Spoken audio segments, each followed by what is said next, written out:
क्या है so called hydrogen bomb. तो उन्होंने बस माहौल पूरा बना, सुबह से उनके चेले चपाटे लगे हुए थे कि बस आने वाला है आने वाला है, और वो आए और उन्होंने एक बड़ा से स्क्रीन पे लिख दिया सरकार चोरी अब की बार बिहार। मतलब बिहार में वोटिंग से एक दिन पहले वो ये कह रहे हैं कि बिहार में वोट चोरी कर रही है बीजेपी। इसका मतलब ये पहला एग्जिट और फाइनल पोल आ चुका है कि बिहार कांग्रेस हार रही है। वरना ये लिखने का कि अब की बार बिहार कोई मतलब नहीं। अगर बिहार में वोट चोरी हो रही तो आप कैसे जीतेगा, और वोट चोरी हो रही तो आप लड़ी क्यों रहे हैं, पहला सवाल तो ये। खैर, तो इन्होंने एक इस तरह से बात रखी, इतना मोटा पुलिंदा लेकर आए कागज का, उस कागज के अंदर पता नहीं कुछ लिखा था नहीं लिखा था, लेकिन माहौल पूरा बनाया कि ये हुआ है। लेकिन क्या राहुल गांधी जो सबूत लेकर आए, सो कॉल्ड बहुत बड़ा सबूत, उसकी सच्चाई क्या है? देखिए, कोई भी आदमी जब कोई बात कहता है या समझाने का प्रयास करता है तो पहले तो उसकी खुद की समझ कितनी है यह समझना जरूरी है, और दूसरी उसकी नीयत कैसी। फैक्ट्स पर भी आएंगे तीसरे नंबर पर, लेकिन समझ और नीयत ये दोनों जब इंटैक्ट होते हैं तब लगता है कि हाँ ये आदमी सही कह रहा होगा। अब राहुल गांधी की समझ को लेकर अगर बात करें तो उनका कल का मैं आपको एक बयान सुनाता हूं। पहले समझ देखिए, फिर नीयत पर और फैक्ट्स पर आता हूं। मैं आपसे पूछना चाहता हूं, सबसे पहले जब आप जियो का फोन इस्तेमाल करते हो और वीडियो बना के अपने दोस्त को भेजते हो, इंस्टाग्राम की रील बनाते हो, तो पैसा किसके जेब में जाता है? अदानी। अदानी। कब हो गया ये? कब हुआ कब? अब जो व्यक्ति कल कह रहा हो कि जियो का मोबाइल से रील बनाने पर पैसा अडानी के पास चला जाता होगा, आप उस व्यक्ति के समझ को आप समझ जाइए। मुकेश अंबानी और अडानी खुद बेचारे परेशान होंगे कि जियो के मोबाइल से रील बनाने पर पैसा एक तो कैसे बनता है, दूसरी बात मान लीजिए आप कनेक्शन जो लिए हैं और उसका मंथली सब जो पैसा भर रहे हैं रिचार्ज का, उसकी बात कर रहे हैं, तो जियो के मोबाइल से रील बनाने पर अडानी को पैसा कैसे जा रहा है? मुकेश अंबानी अपने सीए को कह रहे होंगे अरे उधर कैसे पैसा जा रहा है जी, अडानी चेक कर रहे होंगे कि पैसा आ रहा है तो बढ़ क्यों नहीं रहा है। तो ये तो इनकी समझ है बॉस कि रील बनाने से पैसा जो है वो जियो के मोबाइल से अडानी के पास चला जाता है। अब आते हैं नियत पर। जिस आदमी की समझ ऐसी हो वो आपको क्या समझाएगा। अब आते हैं नियत पर। इनकी नियत, आप इनके पीछे देखिए क्या लिखा हुआ है। India's Gen Z and youth have the power to restore our democracy with सत्य एंड अहिंसा। सत्य एंड अहिंसा तो जोड़ दिए क्योंकि सवाल उठने लगा था कि क्या चाहते हैं, लेकिन इनका पूरा फोकस जेन जी पर है। और जेन जी आजकल दुनिया के अलग अलग देशों में क्या कर रहा है आपको पता ही है। एक बार सुनिए इन्होंने क्या कहा। And I want the young people of India, Gen Z, to understand this clearly, because this is about your future. What is being done is being taken from you. You are being stolen from your future. अब इससे आप इनकी नियत भी समझ रहे हैं कि नियत में सिर्फ ये है कि भाई इसी तरीके से जेन जी जो है ना वो मेरे साथ खड़ा हो, क्योंकि चुनाव में तो ये हरा नहीं पा रहे। इनकी बातें लोगों के समझ में आ नहीं रही, लोगों ने इनको नकार दिया। खाली नाम में गांधी लगा लेने से कैसे जीतिएगा। अब आते हैं इस बात पर कि नियत इनकी जो है वो क्या है और समझ क्या है। अब ये पूरा जो इन्होंने माहौल बनाया वो किस बात पर बनाया? इन्होंने कहा कि हरियाणा चुनाव में चोरी, वोट चोरी, और हम जीत रहे थे। क्यों भाई, कैसे जीत रहे थे? तो इन्होंने कहा सारे एग्जिट पोल जो आए थे वो कह रहे थे रिजल्ट के पहले कि कांग्रेस की सरकार बन रही और हमारी सरकार नहीं बनी, इसलिए वहां पे वोट चोरी। ये वो व्यक्ति हैं जो खुद जब एग्जिट पोल आता है तो सबसे पहले जब कांग्रेस की हार दिखाई जाती है तो कहते हैं तो मोदी का पोल। आज उसी एग्जिट पोल को जो हरियाणा में आ गया था, क्योंकि उसमें इनकी जीत के दावे हो गए थे, तो उसको आधार बना के कह रहे हैं वोट चोरी हुई है। एग्जिट पोल पे इनके खुद के भरोसे का जरा लेवल देख। इसका नाम एग्जिट पोल नहीं है, इसका नाम मोदी मीडिया पोल है।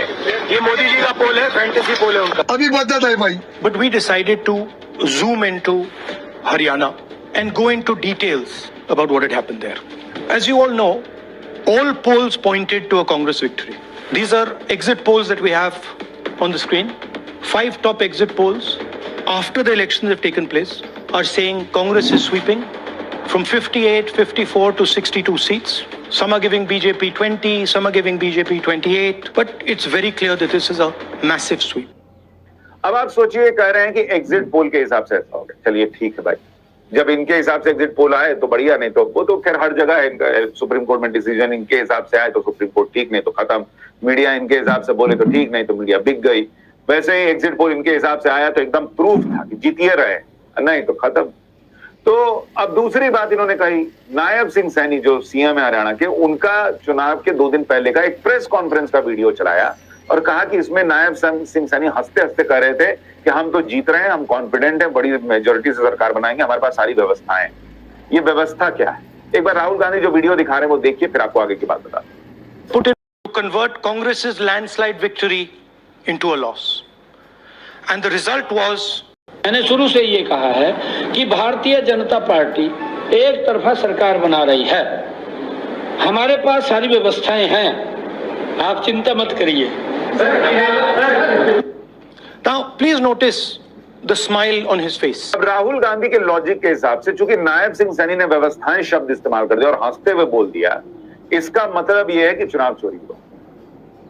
ये घर में ज्वाइंट फैमिली में रहिएगा ना तो कई बार ऐसा होता है कि बड़की बहू जो है वो छोटकी बहू को देख के ऐसे से कुछ कर रही थी, इसका मतलब मेरी शिकायत कर रही थी। नायब सिंह सैनी ऐसे से हंस दिए, इसका मतलब जो है वो गड़बड़ मामला। व्यवस्थाएं क्या है? बहुत व्यवस्था है कि भाई वो ये कह रहे हैं कि हमारी अपनी व्यवस्थाएं, हमको भी फीडबैक मिल रहा है कि हम सरकार बना रहे हैं। आपके जैसे कार्यकर्ता उनके सोए हुए नहीं है, उनके पास संघ की शक्ति है। वो वोटर को घर से निकाल के ले जाते कि चलिए वोट नहीं डालिएगा बॉस, चलिए लाइन में लगिए वोट डालिए। ये है उनकी व्यवस्था। जब लोकसभा चुनाव में थोड़ी ढीली पड़ी थी तो क्या हुआ था वो लोगों ने देखा, और ये हंस दिए, मुस्कुरा दी, व्यवस्था बोल दी, इसलिए वोट चोरी हुआ। आप कई बार चुनाव में दावा ठोकते हैं कि मोदी हार रहा है, तो तड़ाक करके तो बात करते हैं मोदी हार रहा है, तो आपने वोट चोरी की हुई है, क्योंकि आप हार जाते हैं तो इसलिए आपके वोट चोरी नहीं होगा।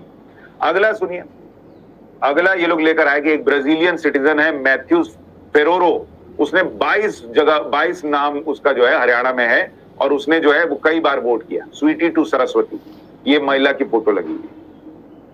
अब भाई एक तो पहली बात ये कि इनकी टीम का रिसर्च वर्क आप देखिए, जिसको ब्राजीलियन मॉडल बता रहे हैं मैथ्यूज फेरोरो, वो मैथ्यूज फेरोरो है ही नहीं।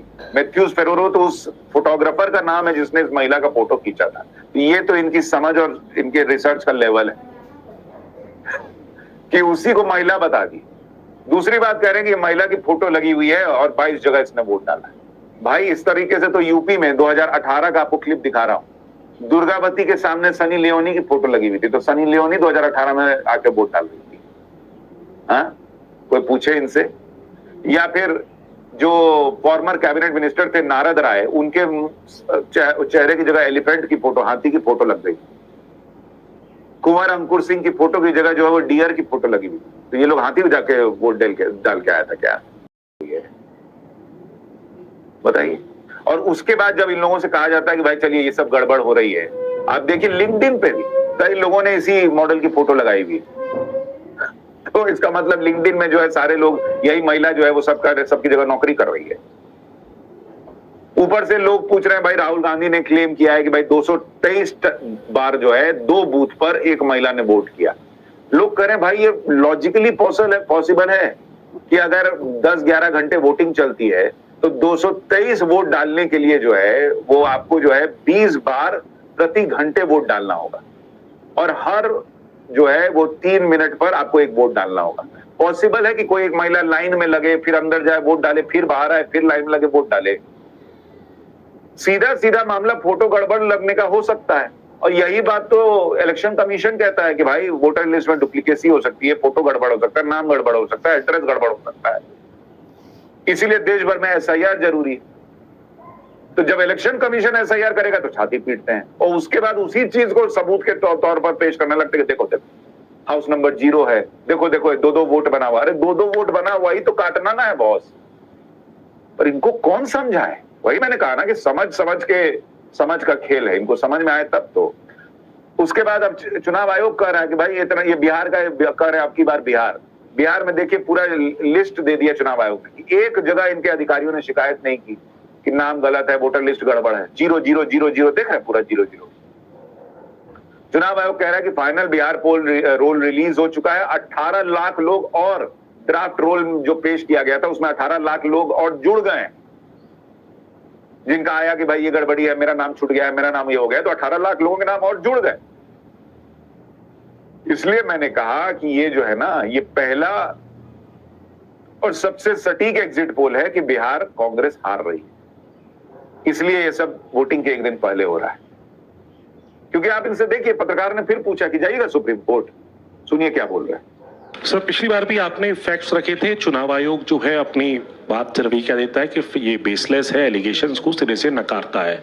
आज तो आपके पास सारे एविडेंसेस हैं, तो क्या आप इसमें जुडिशियल इंटरवेंशन के लिए कोर्ट जाएंगे, हरियाणा सरकार के डिसमिसल की मांग करेंगे? Look, Supreme Court is watching. Supreme Court, the highest court in the country, is watching. They have seen Madhepura presentation, they have seen Anand presentation, and now they have seen Haryana presentation. ये दिख रहा है सबको.